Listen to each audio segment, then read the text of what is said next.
Please click the subscribe button and the notification icon. It will help us a lot.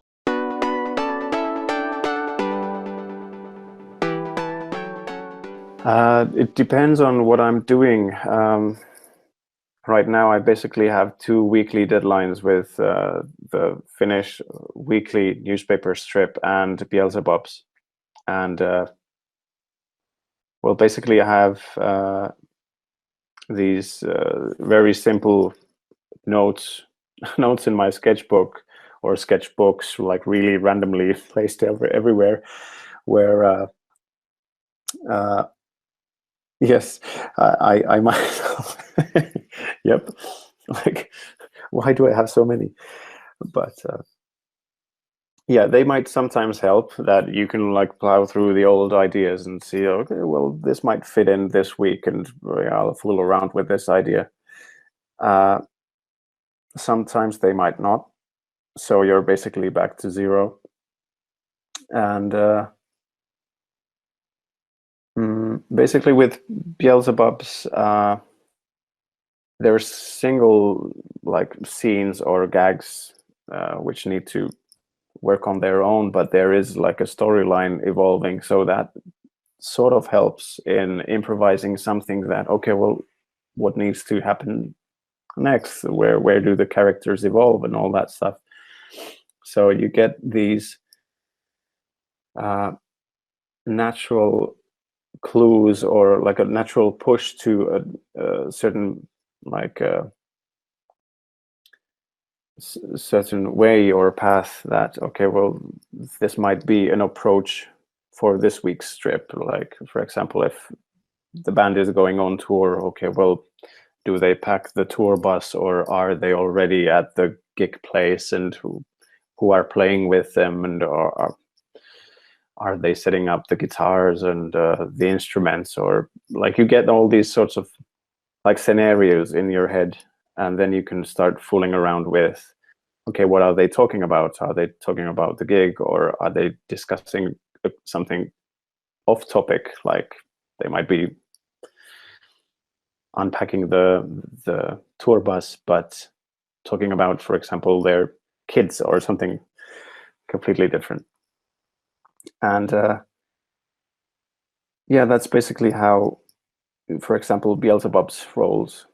And when I get a sort of idea locked down, that, okay, well, now I'm doing a Christmas strip or something, then I start like basically mindstorming about different things that I might be able to include in the strip. For example, wordplay or visual clues or hints and jokes, and all that sort of stuff.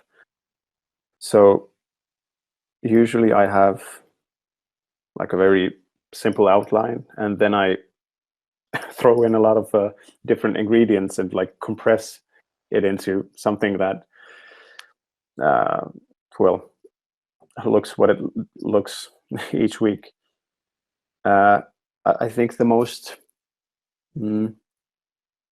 tedious and time-consuming project was when I was doing these political satire comic strips for 4 years, and that came out at first 15 times a year, and that was a pretty tight schedule to be fitted in between like all the other projects that I was handling at the moment. And those were strips that you really couldn't like plan ahead.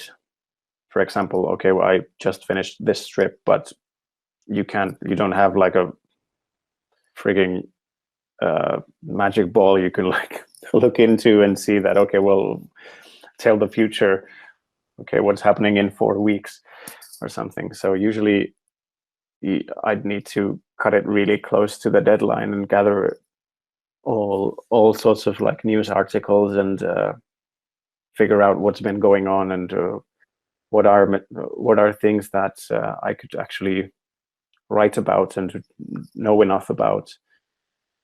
And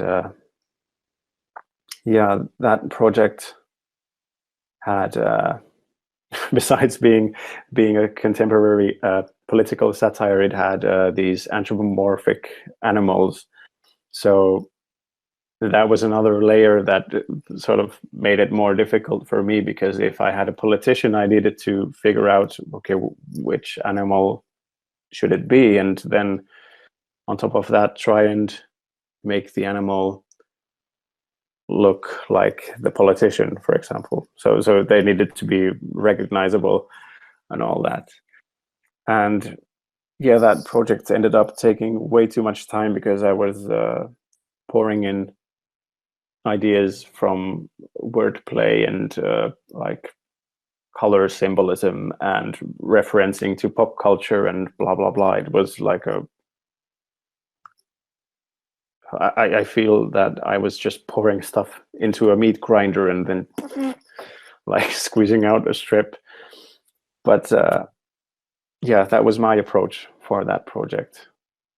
It's not by any means a very clever and intelligent solution, but yeah, I tested that out.